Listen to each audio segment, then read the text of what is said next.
Bienvenidos a Conexiones Humanas, Memoria y Democracia en Diálogo. Te invitamos a explorar cómo la acción colectiva puede transformar sociedades. Únete a nosotros para aprender, reflexionar y sobre todo ser parte del cambio.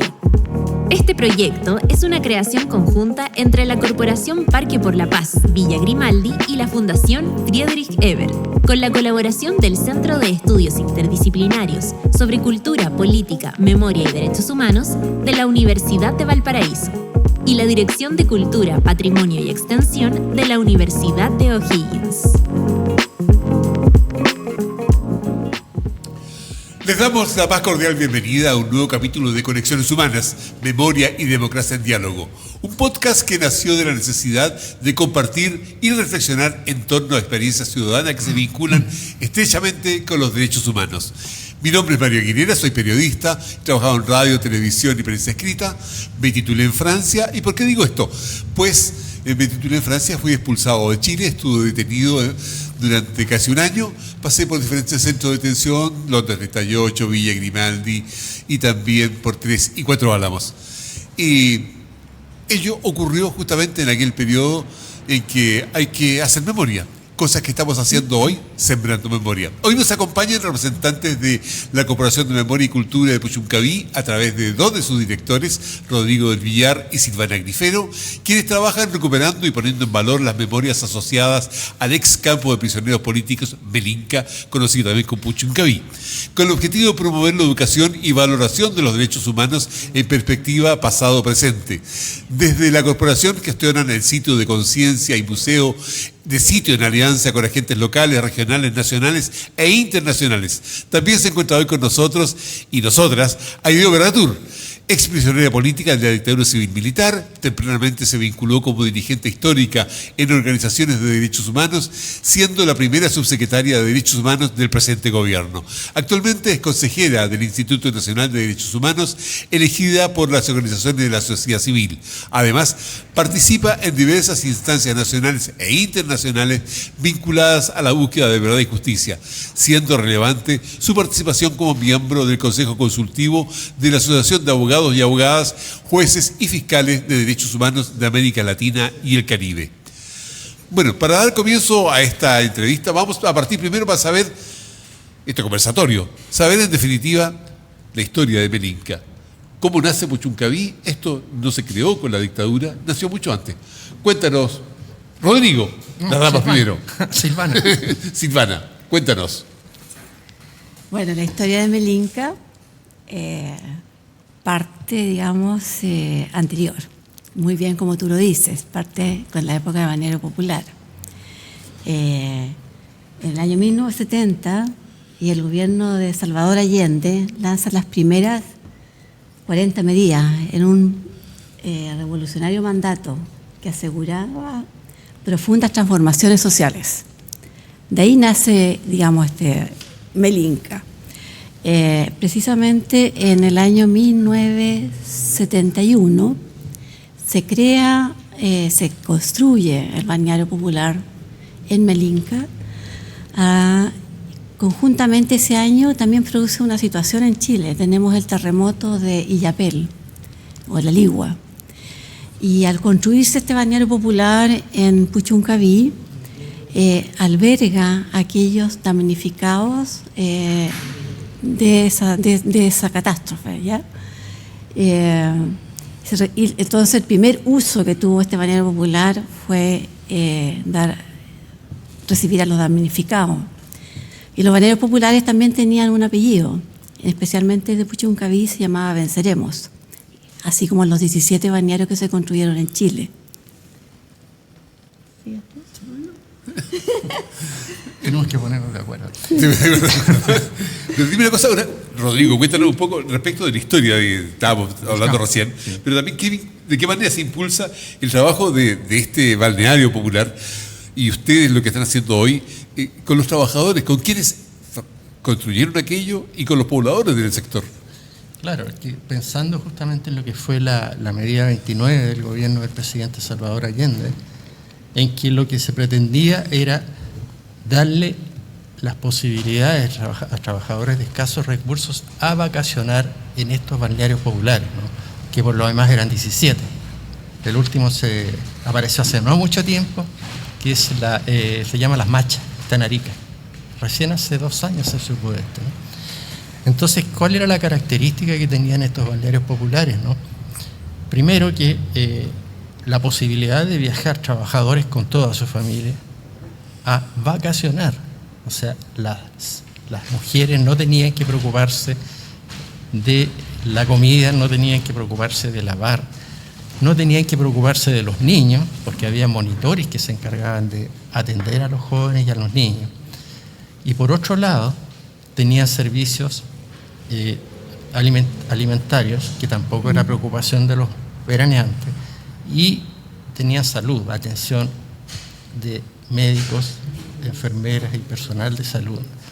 Entonces fue una experiencia extraordinaria a la que muchos que pudieron ir a estos balnearios conocieron por primera vez el mar y pudieron pisar por primera vez la arena. Entonces yo creo que ahí hay un tema de una valoración extraordinaria a lo que fue el trabajo del gobierno del presidente Allende en el tema social, porque está el medio litro, están las bibliotecas móviles, fue realmente notable. Y el caso de los balnearios populares me parece que es un ejemplo que lamentablemente con la dictadura, como tantas otras cosas, feneció, murió de muerte natural, digamos, ¿no? Silvana, cuéntanos, bueno, fue política pública en el gobierno popular, pero hoy, ¿tú crees que hay alguna posibilidad de crear nuevamente esta estructura de tener balnearios populares para la gente? Que hay gente que todavía que no conoce el mar. Precisamente, esa política pública del presidente Salvador Allende es única. O sea, yo no tengo conocimiento en lo personal ni en lo que hemos investigado a la fecha, que en Chile se haya hecho una política de esa envergadura, de construir estos balnearios populares, de generar toda esta instancia del derecho. Este es un derecho al descanso, un derecho a estar en un espacio de convivencia, de desarrollar cultura, de tener un nexo con las otras personas. No existe. Hoy día lo que tenemos es algo que totalmente diferente, que es privado, que no está a cargo del Estado. No existe. Esto fue maravilloso, ese programa. ¿Tú crees que habría necesidad de hacer algo similar hoy, 2024? Yo pienso que hoy día es muy difícil. Las realidades son totalmente distintas, las diferencias sociales son cada vez más profundas y no hay ninguna intención de poder retomar este tipo de iniciativas, lo que es muy lamentable, ¿no? Porque pienso que es algo que nunca se debió haber perdido. Que los derechos sociales se han perdido. Claro. Precisamente. Claro. Rodrigo, nos decías que se ocupó este lugar justamente después de una catástrofe. Así es. Luego vino otra catástrofe, aquella del 11 de septiembre de 1973, y se ocupó de otra manera. Cuéntanos un poco cómo se vivía en ese lugar, cómo era el campo de Concepción, cómo eran los días en Puchuncaví.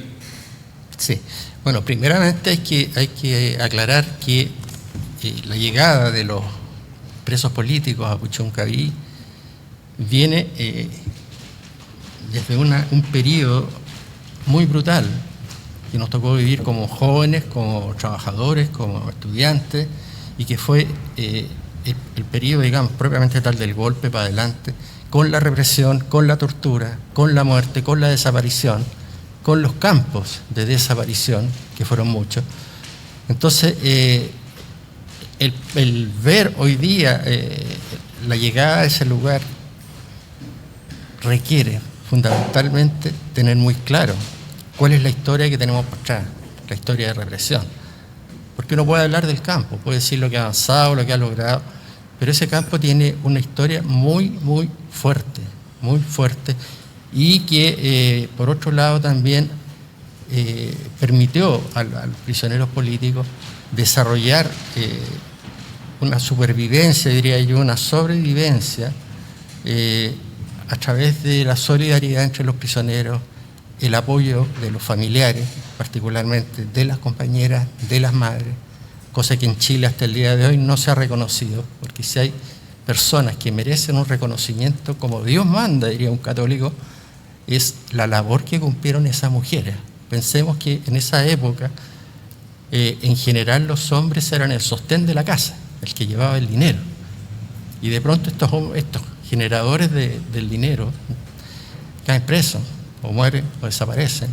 Y la mujer tiene que asumir no solamente el rol de madre, sino que tiene que ser la persona que provee a la familia del sustento, la que tiene que arreglársela para que los niños puedan ir al colegio. Entonces, ahí tenemos nosotros, creo que históricamente, una deuda gigantesca. Y lamentablemente ya las madres nuestras partieron, todavía están las compañeras, y creo que ahí hay un paréntesis que amerita pensarlo y tratar de empezar ahora a desarrollar el tema, porque es tema trascendental y muy importante. Pero volviendo a la pregunta inicial, este fue un paréntesis, ¿cómo era una jornada en Puchuncaví, en el campo? Era larga, súper larga. Había tiempo. Sí, había tiempo. Bueno, en general a uno lo despertaban tipo 6 de la mañana, tenía que levantarse. Formación. Formarse, contarse. Los enfermos se quedaban en cama. Y lo primero que se hacía en la mañana era salir al desayuno, a tomar el desayuno, la choca. Luego del desayuno nos llevaban de vuelta a la cancha de básquetbol, que era el punto central del campo, para distribuir los trabajos forzados, que eran de una gran variedad de trabajos, porque tenían mucho ingenio los marinos, ¿no? Entonces se distribuía la mañana en la gente que tenía que salir a trabajos a distintas partes del campo, estar en la cocina, ir a limpiar los baños, bueno, tareas bien domésticas.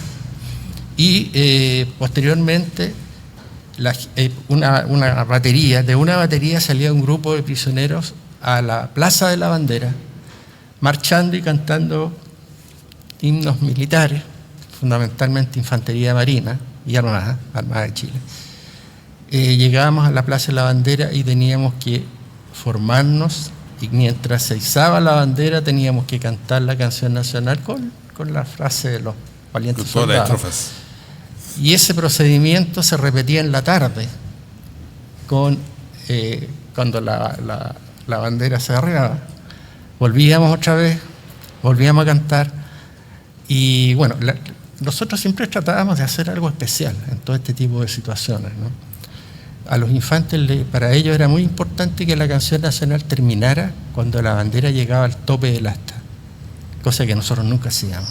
Siempre terminábamos antes o después, pero nunca cuando llegaba arriba. Y lo mismo cuando se arreaba el pabellón. Terminábamos de cantar cuando ya el pabellón estaba abajo. Tonteras que era una forma era como el tema de las papas. Estaba bien preparando el almuerzo, las papas, estas papas gigantes, ¿no? Las dejábamos reducidas a papas duquesas, ¿no? Que era una forma de protesta velada, digamos, en fin. Y luego de eso, en la tarde, teníamos espacio para poder trabajar en artesanía, en pintura. Habían distintas actividades que se llevaban adelante. Y ya en la noche venía la formación y la retreta. La retreta dependía fundamentalmente del comandante de turno, que cambiaba semanalmente, que quería que cantáramos 3, 4, 5, o como decíamos nosotros, un long play de canciones, ¿no? Y luego el encierro. Y el encierro era quizás el momento más humano, diría yo, entre nosotros, porque era la única oportunidad que teníamos de poder conversar sin estar preocupados que quién está al lado, quién está atrás, ¿no? Entonces era un encierro, la luz la apagaban a las 10 de la noche, normalmente nos sentábamos a tomar café, mate, a charlar de las experiencias, de las historias de cada uno, hasta el día siguiente. Pero esas eran las rutinas fundamentales. Después habían otra cantidad de cosas que podemos hablarlo más adelante, quizás. Puede ser. Tú lo decías, había campos a lo largo de todo el país, digamos. Chacabuco, Pisagua, Isla Quiriquina, Isla Dawson. Y en todas las regiones había algún lugar de detención. Pero en Puchuncaví particularmente, ¿cómo llegaron ustedes a esto, a organizarse para recuperar Melinca, para la memoria de todos nosotros, digamos, en definitiva? ¿Cómo llegan a eso? ¿El cómo nace? Mira, de vivir este lugar es bien particular. Primero que nada tenemos que hablar que es un lugar que está bastante alejado de Santiago, ¿ya? El recuperarlo fue iniciativa de quienes vivieron este tremendo dolor, ¿no? Tremendo, lo que pasaron en este periodo de la dictadura, que estuvieron exiliados. Por lo tanto, este era un campo de prisioneros de hombres. Al ser un campo de prisioneros de hombres,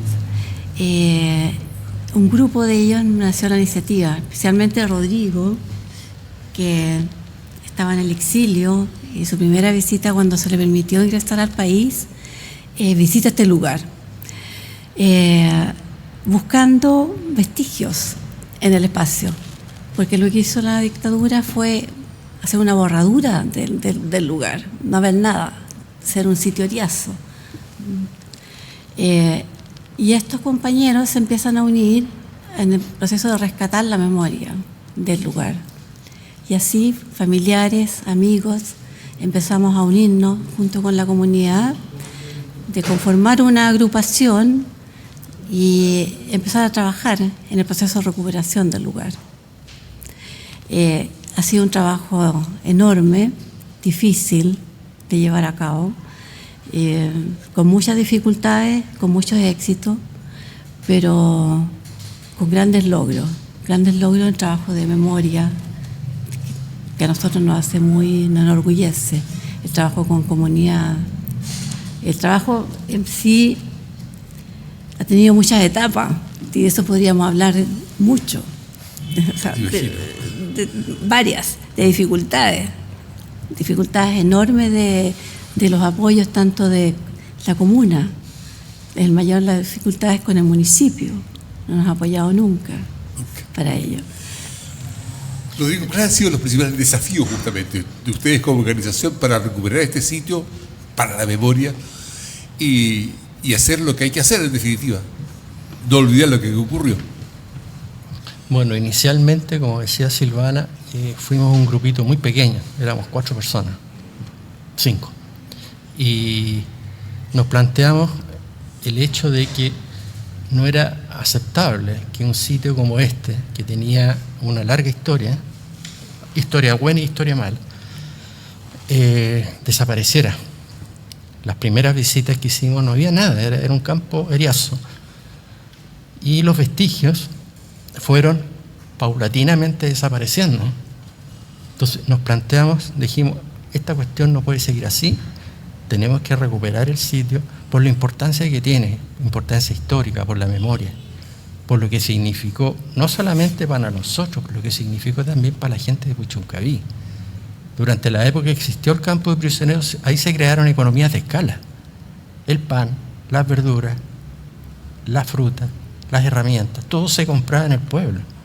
Entonces, la gente que además recibía a los familiares, los acogía en sus casas, ¿no?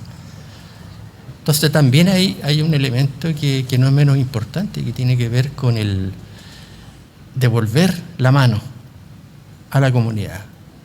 Y en esas condiciones es que empezamos a trabajar con enormes dificultades, como dice Silvana.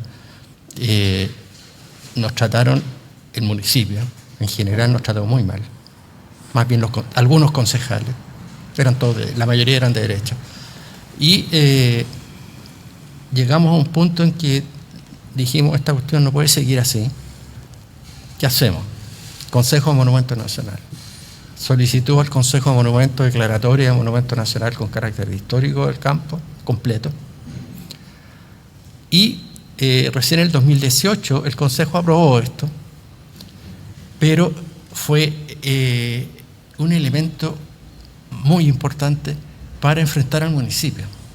O sea, ya no estábamos en Pampa, teníamos el sitio que todavía no era monumento nacional, pero era monumento nacional, pero no contábamos nosotros con el sitio, con el comodato.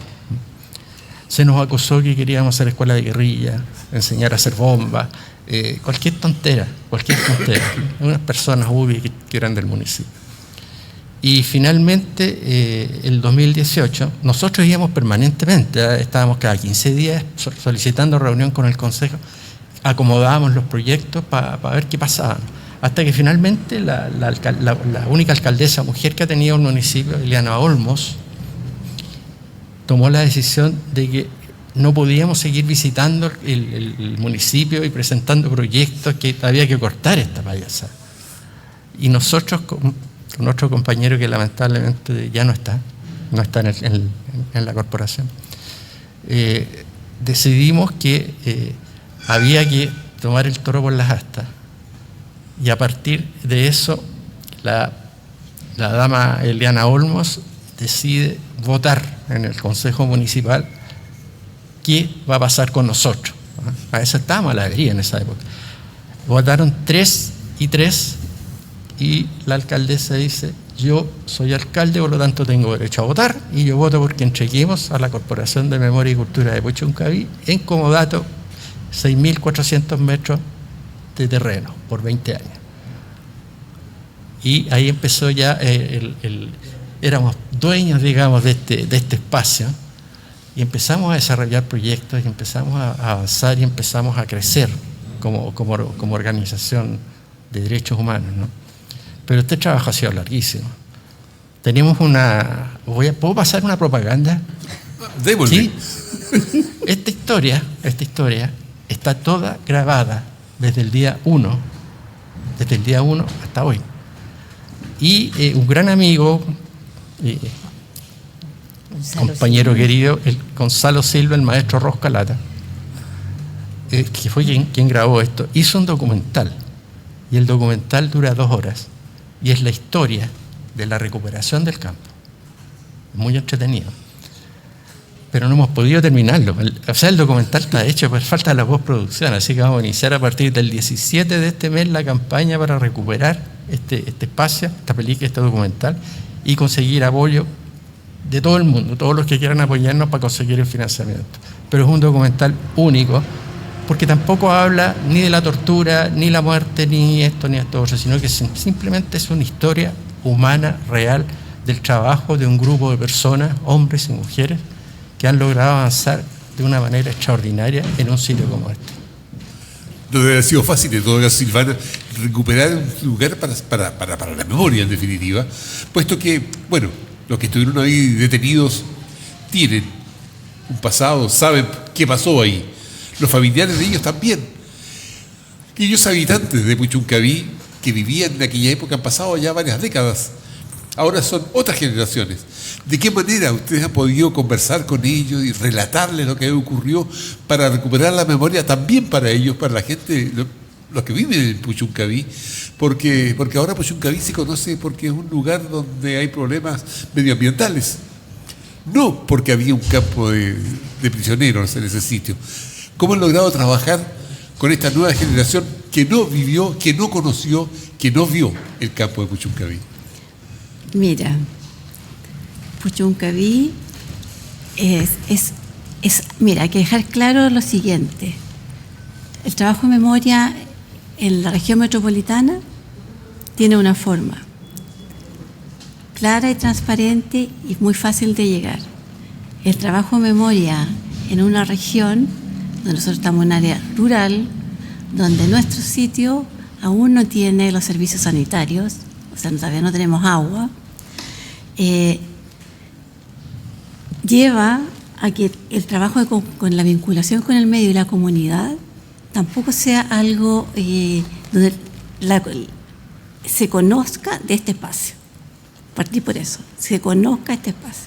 A partir del año pasado, en la conmemoración de los 50 años, y producto de esto que pasó por la televisión, que se difundió en diferentes medios, la comunidad, siento yo, que precisamente eso ha hecho que se acerquen más a nosotros. Porque a la fecha, quienes más nos han visitado son universidades, extranjeros, la comunidad académica en general, hablaría yo, personas que estuvieron vinculadas con el sitio, pero la comunidad del Puchuncaví ha sido un poco, ¿cómo decirlo?, con miedo de conocer este lugar, porque todavía en esta región o este lugar existe el miedo.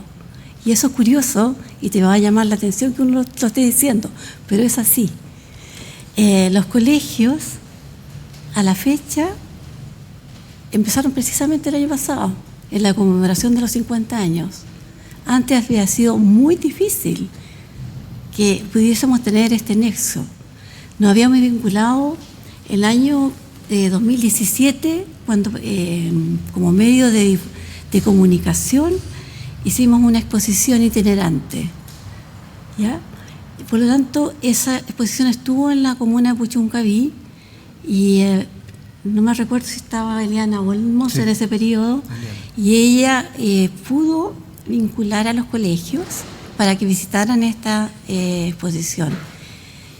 Y ahí tú te vas vinculando con la comunidad cuando las personas empiezan a visitarlo y dan situaciones como esta, que está una profesora con niños de octavo básico y ella pide a los jóvenes, le dice: niños, un momento, les voy a contar. Cuando yo era pequeña, yo vivía al lado del campo, pasaba encerrada en nuestra casa con las ventanas tapiadas, sentíamos los balazos, y eso lo tengo hasta el día de hoy. Y en ese momento todos los niños quedaron, obviamente todos choqueados de escuchar a su profesora jefe contando esta situación. Pero ha sido como un elemento disparador, difusor, que te abre la memoria, y la gente, cuando se siente cercana en este espacio, empieza a hablar. Ya no sé si me explico, pero es eso lo que pasa en Puchuncaví. En los colegios pasa lo mismo. Estuvimos este año con otro colegio, una situación siguiente. La profesora llevó a los niños a Puchuncaví, niños de cuarto medio. Después ellos hicieron una presentación en su colegio, y allí ellos hicieron una maravillosa presentación del lugar, de cómo había que difundirlo, de cómo sus padres no lo habían contado, ni sus abuelos, que recién sabían, que no sabían del lugar a donde iban cuando llegaron allá. Nos han entregado sus escritos. Y lo impactante es que un padre de uno de los chicos de ahí dice: bueno, mi papá me contó que cuando asistí al campo, mi papá iba a pedir comida al campo, porque eran familias de muy pobres. Por lo tanto, la comida, el pan diario, se ponían en la puerta a esperarlo. Entonces, ¿qué te refleja todo esto? ¿Qué situación del país te refleja? Un campo prisionero donde van a pedir pan. Y ese padre le cuenta a ese niño hoy día, después de no sé cuántos años. Es impresionante. Fíjate que eso terrible. Es una cuestión que a mí me llamó mucho la atención, porque no tenía idea. Que las sobras de la comida la iba a buscar la gente de Puchuncaví. O sea, en esas condiciones se vivía en esa época, porque hoy día uno va a Puchuncaví, es un pueblo grandote ya, pero en esa época era casi un villorrio. Entonces, enterarte de ese tipo de cosas es bien impresionante. Lo otro que es interesante también, el trabajo con la tercera edad. Los viejos de la tercera edad tienen una memoria.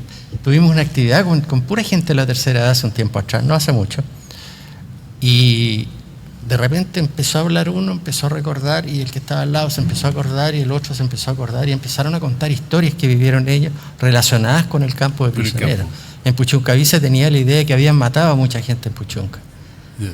Tuvimos que desmitificar un poco eso, porque no se mató gente en Puchuncaví, en el campo. Pero ¿qué pasaba? Hubo un periodo represivo brutal que duró, yo diría que hasta la huelga de hambre, que era la DINA la que estaba metida ahí.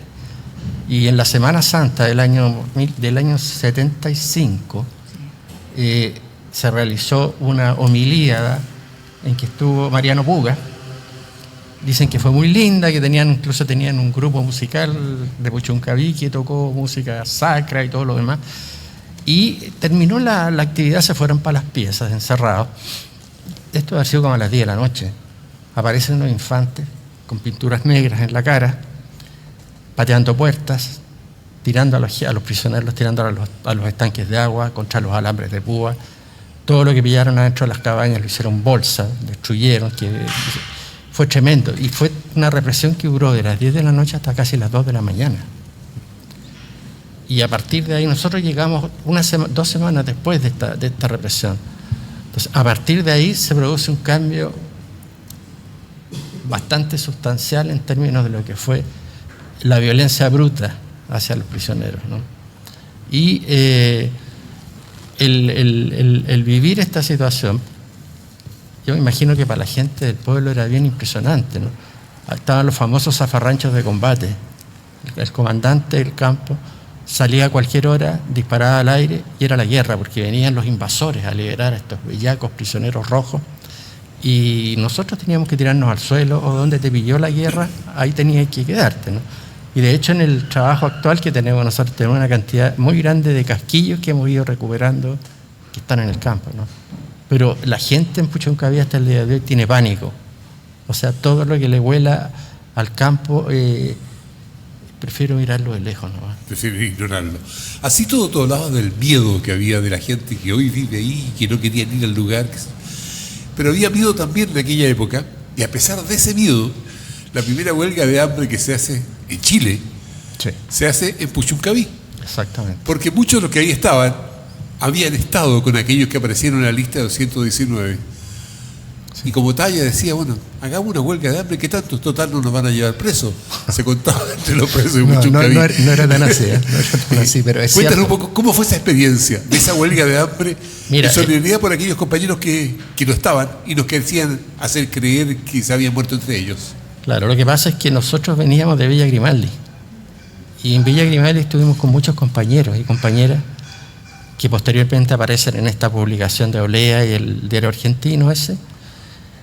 Y la reacción fue esa, o sea, ¿cómo es posible que se haga este montaje, que finalmente era un montaje para hacer desaparecer a toda esa gente, que llegó a ser hasta 119 personas en la Operación Colombo? Y eso es la motivación para hacer esta huelga de hambre, que duró una semana, ¿no? Pero era absolutamente lógico que pasara eso. De hecho, se iban a acoplar las mujeres también y otros campos, pero finalmente solamente se produjo esto en Puchuncaví.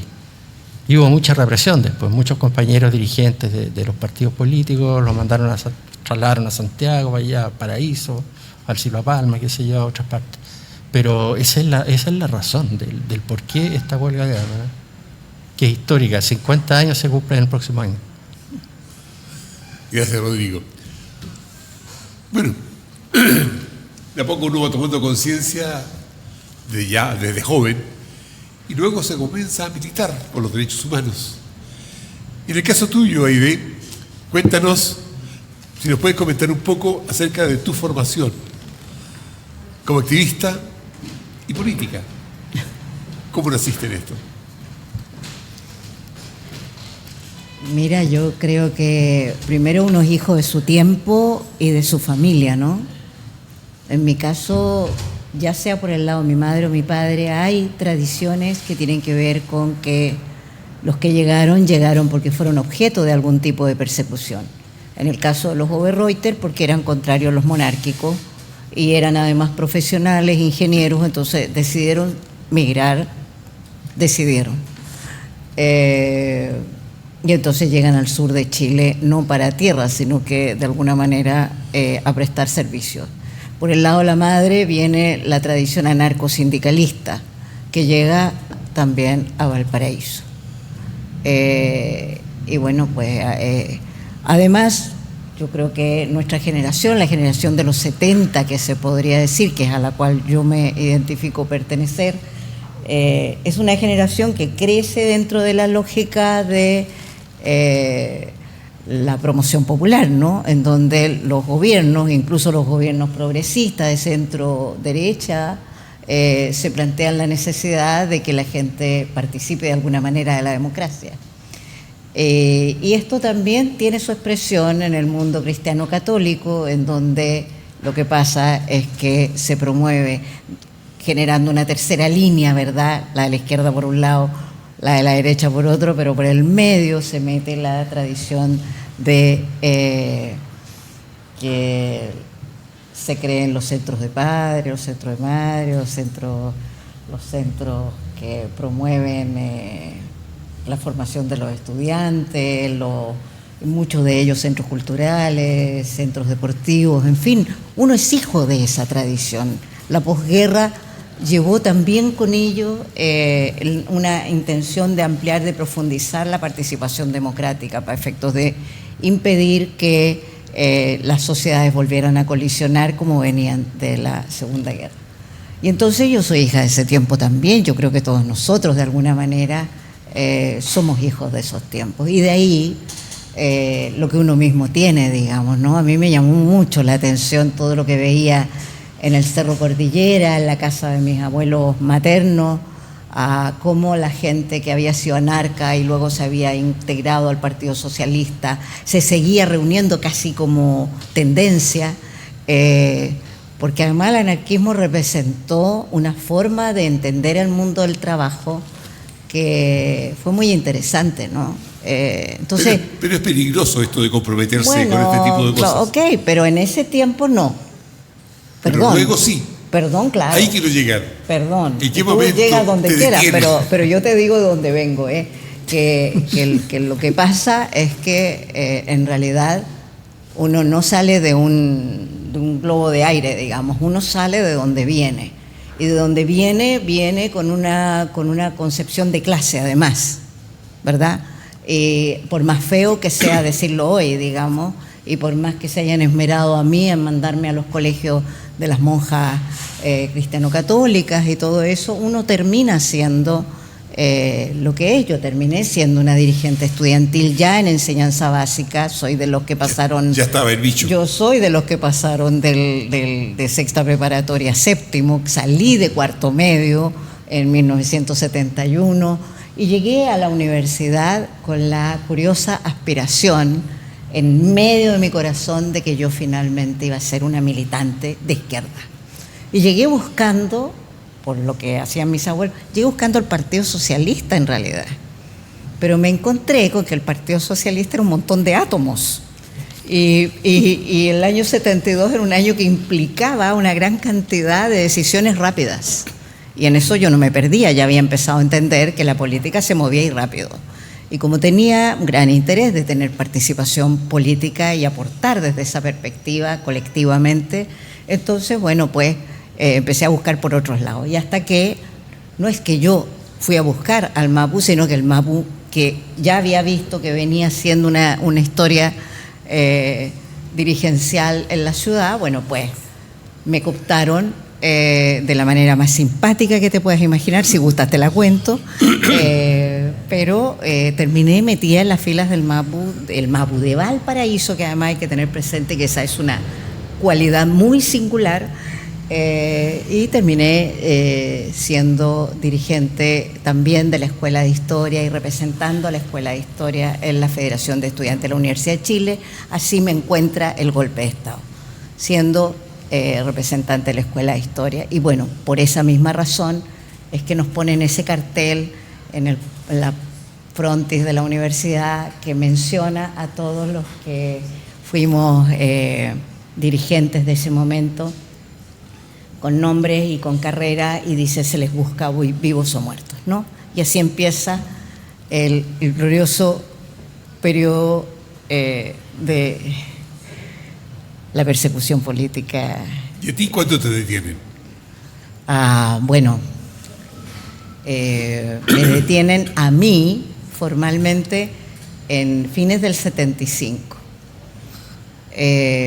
Pero hay una detención previa de la cual tuve que hacerme cargo y que nunca se ha podido aclarar, porque hay antecedentes en los que figura detenida una persona con mi nombre, y esto tiene relación con que se perdió mi documento de identidad y pareciera ser que alguien creyó que con ese documento podía encubrir su identidad, o quizás fue descubierta esa persona, mujer, y figura detenida, pero yo no era yo, digamos, yo estaba... La real fue después. O sea, yo estaba, de hecho, activa desde el día siguiente del golpe, porque correspondía además con el diagnóstico que nosotros habíamos hecho sobre lo que iba a suceder. Nosotros no estábamos en la línea de evitar la guerra civil, estábamos en la línea de que aquí iba a haber un golpe civil-militar y que lo que iba a pasar entonces era que había que prepararse para aquello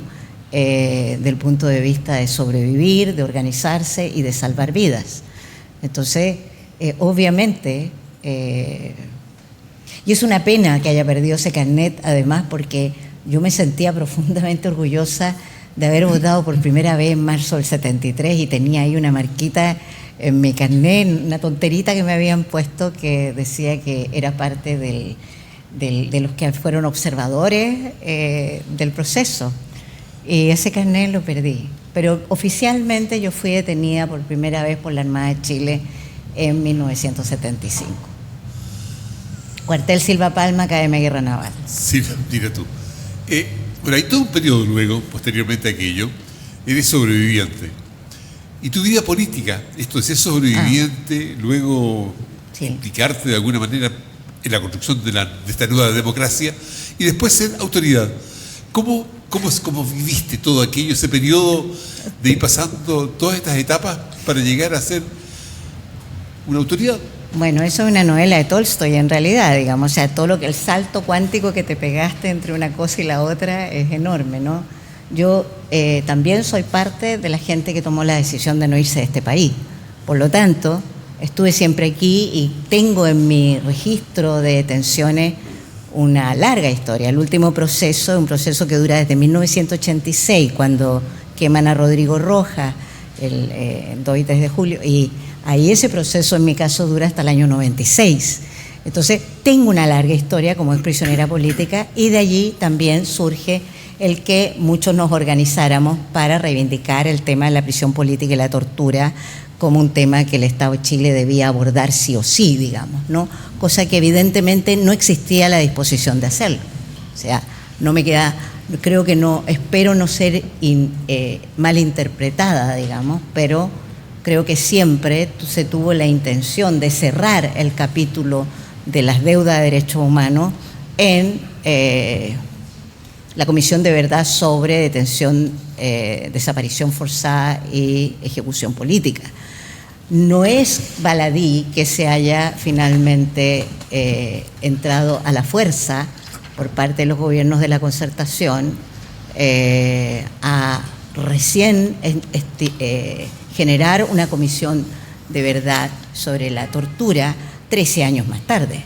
Eso tiene que ver con lo mismo que han relatado antes los compañeros de Melinka, tienen que ver con que somos las propias personas agraviadas las que finalmente, mira qué paradoja, que prisioneros de un campo estén, y los sitios de memoria son eso, estén por años reivindicando la memoria de los agravios de los que fueron objeto. No es una política de Estado la que está actuando ahí. Exacto. En materia de prisión política y tortura es algo que a mí me ha tocado y que no estoy dispuesta a dejar pasar, digamos, ¿no? Justamente quería preguntarte, no estoy ¿qué limitantes encontraste cuando siendo autoridad? Un cargo? Ya, de acuerdo. He tenido muchos sombreros en la vida y entre ellos uno fue el terminar siendo subsecretaria durante el periodo marzo 2022 a marzo 2023 del actual gobierno, el presidente Boric. Primero es una anomalía completa, digamos, o sea, es una rareza, es algo no te explicas muy bien, digamos, porque lo cierto es que toda mi vida ha sido contraparte. Entonces, y he sido una contraparte a lo mejor educada, a lo mejor muy proactiva, pero nunca he permitido que se deje de comprender que soy contraparte, ¿ya? Y entonces era muy raro, pero consultadas las organizaciones con las cuales tengo directa vinculación y responsabilidades de conducción, se estimó que era una oportunidad y se estimó también en base a las propuestas concretas del gobierno entrante. también de alguna manera porque se pensaba que 50 años podían efectivamente ser un momento que signara los gobiernos postdictatoriales dijeran ya, hasta aquí. ¿Ya? Y ahora sí, efectivamente nos vamos a hacer cargo. Y de alguna manera yo me convertía en una suerte de garante de que efectivamente se cumpliera con esa aspiración. También porque estamos hermosos, pero muy viejos, incluso los que teníamos menos de 20 años para el golpe, y seremos hermosos hasta el día de nuestra muerte porque así somos, pero estamos cansados y estamos de retirada. Entonces no queremos de ninguna manera que las deudas que tiene el Estado de Chile finalmente pasen al olvido sin que nosotros estemos permanentemente reivindicando y reclamando la obligación que este Estado tiene y que persiste en seguir teniendo, digamos. Así que si me quieres preguntar si lo sobrellevé bien... Sí. No, pues. Obvio que no. Obvio que no. Obvio que no. Pero eso no significó en todo caso que hayas ni renunciado ni jubilado. No. Respecto de lo que tú estás haciendo, de lo que has hecho toda tu vida. No, de ninguna manera. Y este último tiempo particularmente respecto de la defensa de los derechos humanos. Sí. Y en ese tema, ahora estás en el Instituto Nacional de Derechos Humanos. Sí. ¿Cuál debe ser el rol hoy de ese instituto, según tu parecer, ahora que lo conoces por dentro? Sí. No ha sido fácil, ¿eh? No ha sido fácil porque no es fácil el tiempo que se vive en el marco del negacionismo. Tampoco ha sido fácil porque es una institución que viene con una deuda de arrastre de la forma en la cual abordó el estallido social, la revuelta popular como institución. No ha sido fácil porque además sus atribuciones son atribuciones que están muy marcadas por el periodo en el cual se genera esa institución. Y por lo tanto, hoy día en muchos sentidos la institución se ve contrañida a un modo de operar y a un modo de hacer las cosas y comprenderlas que no siempre se ajusta con los desafíos de la realidad. Y creo que en ese sentido el periodo que se está abriendo, por si alguien no lo ha notado, digamos, claramente está en cuestión la estructura a través de la cual se ha construido esa institucionalidad. Yo creo que hoy día podría decir, con riesgo de ser un poquito políticamente impropia, todo lo que tú quieras, pero para el caso, estamos entre amigos aquí, nadie más va a saber, pero creo que tanto por derechas como por izquierda, particularmente la derecha más negacionista, digamos, que teme, por ejemplo, de estos consejeros electos por la sociedad civil, que controlados por el Politburó de la Unión Soviética, algo así, que será inexistente a estas alturas, pero todavía lo ven por ahí metido. Y por otro lado, por izquierdas, porque claramente se ve que es una institución que se queda corta en un montón de cosas. Entonces, lo más probable es que esa estructura, durante el próximo periodo, los próximos, creo yo, se me ocurre que son procesos lentos igual, pero probablemente durante los próximos 3, 4 años, sea una institución que esté siendo reformulada. Y no quiero dejar pasar esto sin decir que hay que tener súper claro que cuando se crea esta institución fuimos parte, los exprisioneros políticos organizados, particularmente los del Comando Unitario, fuimos parte de ese debate, parte muy activa de ese debate y manifestamos todas las aprensiones respecto a lo que iba a suceder y qué es lo que a la larga ha sucedido. Entonces, está pendiente ese proceso. Yo no le temo a los cambios, todo lo contrario. Creo que quizás lo que tenemos es una oportunidad, pero hay que tener una oportunidad que llene un vacío con algo que valga la pena. Porque lo que ha pasado en la institucionalidad en general en este tiempo, tú no me has preguntado eso, pero te lo comento, en la institucionalidad en este tiempo hay un gran vacío respecto de la democracia, un gran vacío de cómo operan las instituciones, un gran vacío respecto de cómo entendemos el mundo y sus complejidades. Ese vacío se ha llenado de basura, de rigideces, de intolerancias, de posiciones políticas inaceptables. de un mundo político que no tiene nada que proponerle al país. Se ha llenado de todo aquello a falta de un proyecto social, político consistente. Lo mismo puede pasar con la institucionalidad del Instituto Nacional de Derechos Humanos y de cualquier otro espacio institucional. Justamente te quería preguntar, a partir más allá del Si instituto, no hay... ¿cómo ves tú el futuro de los derechos humanos? Pues ¿Cuáles son los problemas que nos vamos a encontrar? Antes, por un lado, negacionismo, que me emociono, por otro lado, los problemas que estamos viendo. Sí. ¿Cómo ves tú el futuro de los derechos humanos en nuestro país? Vengo llegando de México. Porque entre las anomalías y rarezas que ocurren en mi vida, una iniciativa que hace mucho tiempo creía yo que era valiosa y la he impulsado todo lo que he podido, ha dado frutos. Y finalmente existe esta asociación de abogados, abogadas, fiscales, jueces de derechos humanos de América Latina y el Caribe. Y entre las cosas que ellos decidieron después, porque yo abogada no soy, decidieron invitarme a ser parte de su consejo consultivo. ¿Qué me encontré ahí? Me encontré con países que nos llevan la delantera en materia de agravios y atropellos a los derechos humanos, graves. En nuestro continente, en América Latina, el Caribe, la cantidad de abogadas, abogados, jueces y fiscales que están siendo asesinados, perseguidos, vilipendiados, teniendo que pedir asilo, está ocurriendo en todas partes del mundo y en particular en nuestro continente. Es algo que se está instalando, el usar la ley incluso como arma arrojadiza para impedir que aquellos que quieren impulsar iniciativas en pro de la defensa de los derechos humanos sean perseguidos y sean inutilizados, llevados a la irrelevancia misma. Eso es algo que nosotros que vivimos pendiente, que es lo que pasa en el Caribe, ¿ah? La prensa no hace otra cosa que preguntarte qué es lo que opinas tú de lo que pasa en el Caribe, ¿ah? Pero resulta que al otro lado de la cordillera tenemos una enorme cantidad de abogados, jueces y fiscales que están teniendo que pedir asilo. En México hay una cantidad importante de ellos que ya están asilando porque el nivel de persecución que se ha desatado durante este último mandato es algo que de verdad pone en peligro a toda la institucionalidad de derechos humanos. Entonces, a ratos nos mantienen así como... Caramelo. Como mareados, ¿me entiendes tú? Mirando para un lado que no es, mientras aquí, al lado nuestro, al otro lado de la cordillera.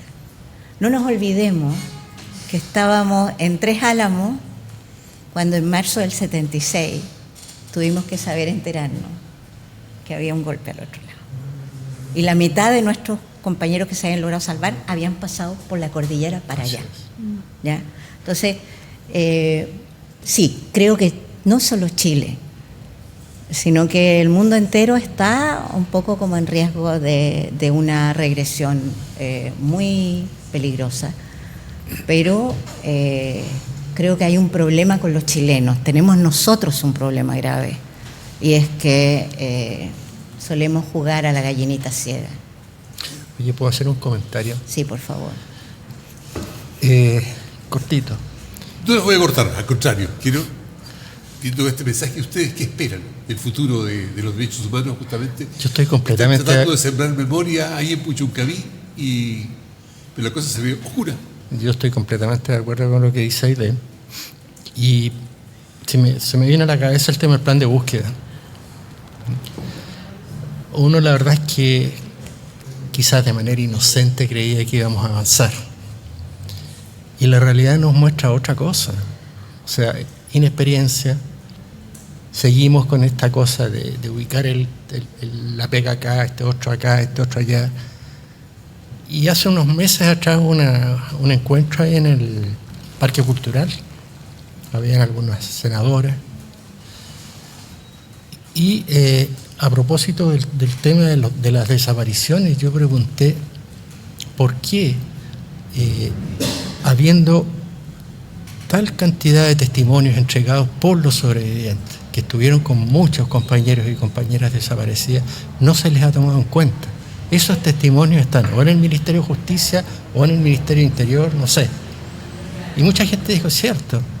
O sea, busquemos, ¿para qué empezamos a inventar la rueda? plan de búsqueda. Tenemos cientos de testimonios de prisioneros, exprisioneras, y ahí están archivados.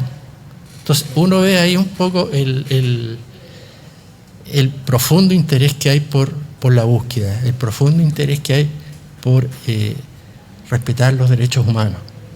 Y por otro lado también uno ve en el caso de los sitios de memoria, o sea, falta una ley que efectivamente nos apoye. Hoy día, si no fuera por quienes han trabajado en esto, no existirían los sitios de memoria, porque el Estado está ausente. Quizás ahora, particularmente con nosotros, y a partir de una situación muy especial, se empezaron a preocupar y empezamos a salir a la luz, porque nos hicieron una cantidad de agravios, trataron de quemar la cabaña, asaltaron se robaron todo lo que pudieron pillar. Y claro, nosotros hicimos la denuncia en Valparaíso. Está pasándonos esto. Llegó, de repente aparecieron 2 ministras, subsecretarios, y como que Puchuncaví, o sea, Melinca, Puchuncaví, empezó a aparecer por aquí abajo, y de repente dijeron, uy, estos gallos han trabajado súper bien, ¿eh? Y tienen esto, y han logrado esto otro. O sea, Silvana, que yo digo que es la maestra de los proyectos. Le llegan a tener miedo porque se los gana todo y con puntaje máximo. Pero esos proyectos nos han permitido avanzar todo lo que hemos avanzado en estos 14 años. Nosotros no tenemos financiamiento del Estado, ahora recién nos estamos consiguiendo unas chauchas. Silvana dijo que no tenemos agua. ¿Cómo es posible que un sitio de memoria como este, declarado, no tenga agua? Tenemos que tener un estanque, tenemos un baño químico, ¿eh? La electricidad la puso a la municipalidad después de más de 2 años sin tener electricidad. Así es como hemos avanzado y así es como hemos trabajado. Y yo siempre digo, en todas partes digo, la memoria es como una planta. Si a la planta tú no le echas agua, se seca. Si tú la memoria no la alimentas, la matas.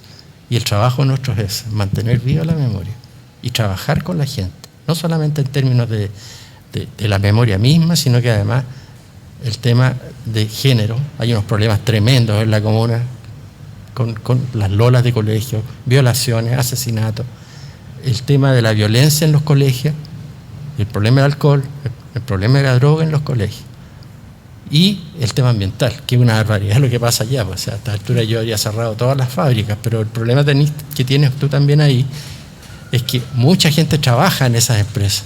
Entonces, si le cerráis la fuente de ingresos, no sé qué hacen. Entonces es un círculo vicioso. Pero yo no veo francamente en este tema de derechos humanos mayor disposición de parte de todo el mundo. Pero vamos a seguir peleando, ¿sí? Viejos estaremos, pero vamos a seguir adelante. Sí, me agregar solo una frase. Concluir que la lucha, ese espíritu de lucha que tiene Airé, que tiene Rodrigo, que tenemos nosotros, que tenemos la responsabilidad social, los derechos, no nos quita nadie y no nos va a quitar nadie. Y por eso que estamos en esto. Es la idea justamente de este programa, Conexiones Humanas. En estas conexiones hemos estado conversando, viendo lo que está ocurriendo, lo que puede ocurrir. Pero como decía Rodrigo, está esta plantita de la memoria. Y la idea es que todos nosotros sigamos regando para que la memoria siga creciendo, florezca y no muera jamás. Dime una última idea. No sin que el Estado cumpla con sus obligaciones y haga lo que tiene que hacer. El Estado tiene el deber y la obligación de poner el eje de los derechos humanos dentro del Estado mismo. Tiene que haber una política de Estado. No vamos a tener plan de búsqueda mientras no sea una ley. No vamos a tener efectivamente sitios de memoria hasta que no sea una ley consagrada por la República y que además le asigne recursos permanentes al margen del gobierno que venga, de paso, del signo que sea. Allí es donde efectivamente, por más que nos pasemos regando plantitas, que eso sí lo vamos a seguir haciendo porque somos de esa manera, eso lo hacemos nosotros. Pero definitivamente vivimos en el Estado de Chile y el Estado de Chile tiene que cumplir con esas obligaciones. Nosotros fuimos prisioneros políticos y seguimos siendo actores protagonistas de la política de este país. Nadie me va a quitar a mí ese derecho, menos un torpe que pretendió, porque nos encerraron, que íbamos a dejar de ser quienes éramos. somos quienes somos y punto, no hay nada más que hacer. Y el derecho a la política es el derecho principal que tenemos, el derecho a la participación, el derecho a la memoria, y los derechos humanos son eso, exactamente eso. Entonces, yo creo que hay que recordarle a este gobierno y hay que recordarle a los partidos políticos, entre otros, que tienen un deber y una obligación en esta materia y que se dejen de sacar los derechos humanos de sus programas de gobierno porque pueden resultarle incómodos a los que están al frente.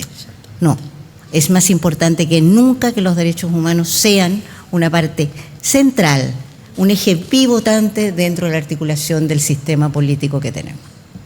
Gracias, Aide. De nada. Gracias, Rodrigo. Gracias, Silvana. Bueno, un nuevo capítulo de Conexiones Humanas. Muchas gracias. Eso fue Conexiones Humanas, Memoria y Democracia en Diálogo. Este proyecto es una creación conjunta entre la Corporación Parque por la Paz Villa Grimaldi y la Fundación Friedrich Ebert, con la colaboración del Centro de Estudios Interdisciplinarios sobre Cultura, Política, Memoria y Derechos Humanos de la Universidad de Valparaíso y la Dirección de Cultura, Patrimonio y Extensión de la Universidad de O'Higgins.